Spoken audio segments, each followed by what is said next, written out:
رب راضی تو سب راضی۔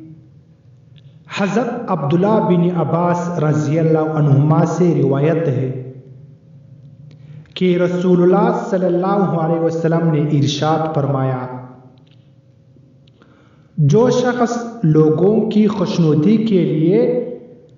اللہ تعالیٰ کو ناراض کرتا ہے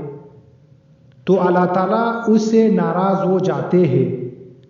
اور پھر ان لوگوں کو بھی ان سے ناراض کر دیتے ہیں جن کی خوشنودی کے لیے اس نے اللہ کو ناراض کیا تھا۔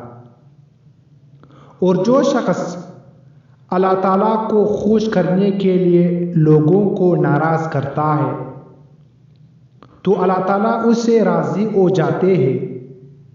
اور ان لوگوں کو بھی راضی کر دیتے ہیں جنہیں اللہ تعالیٰ کی خوشنودی کے لیے اس نے ناراض کیا تھا،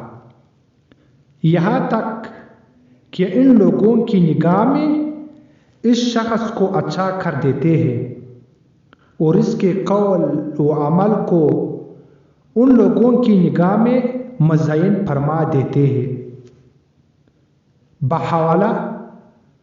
المعجم الکبیر لطبرانی، حدیث نمبر 11696۔